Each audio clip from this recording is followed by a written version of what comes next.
लहान गावांना नेहमीच शहरांचं आकर्षण असतं। आपलं गाव सुद्धा शहरात रूपांतर व्हावं असं गावकऱ्यांना वाटत असतं।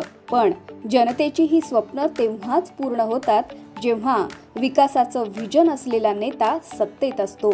आणि हा बदल घडलाय उल्वे गावात। नवी मुंबई इंटरनॅशनल विमानतळाच्या उभारणीतून या गावाचा पुनर्जन्मच झालाय। या विमानतळासाठी एकूण 10 गावांचं पुनर्वसन करण्यात आलं आणि त्यापैकीच एक गाव म्हणजे उल्वे गाव। सरकारनं इथल्या ग्रामस्थांना त्यांच्या मूळ घरांच्या तिप्पट जागा दिल्यात। कुणाला 500 मीटरचा तर कुणाला 1000 मीटरचा भूखंड मिळालाय। या जागांवर ग्रामस्थांनी स्वतःच्या 7 मजली सुंदर इमारती बांधल्या आहेत। जिथे आधी साधी घरं होती तिथे आता आधुनिक इमारती आणि रस्ते बनलेत। इथला प्रत्येक ग्रामस्थ आर्थिकदृष्ट्या सक्षम झालाय। आज प्रत्येक जण मोठ्या सुंदर फ्लॅटमध्ये राहतोय।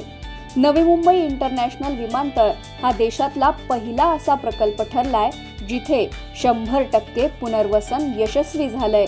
या संपूर्ण परिवर्तनामागे आहे दूरदृष्टीचा नेता, ज्यांच्या प्रयत्नामुळे उल्वे आणि आसपासची गावं आज विकासाच्या नव्या उंचीवर पोहोचली आहेत।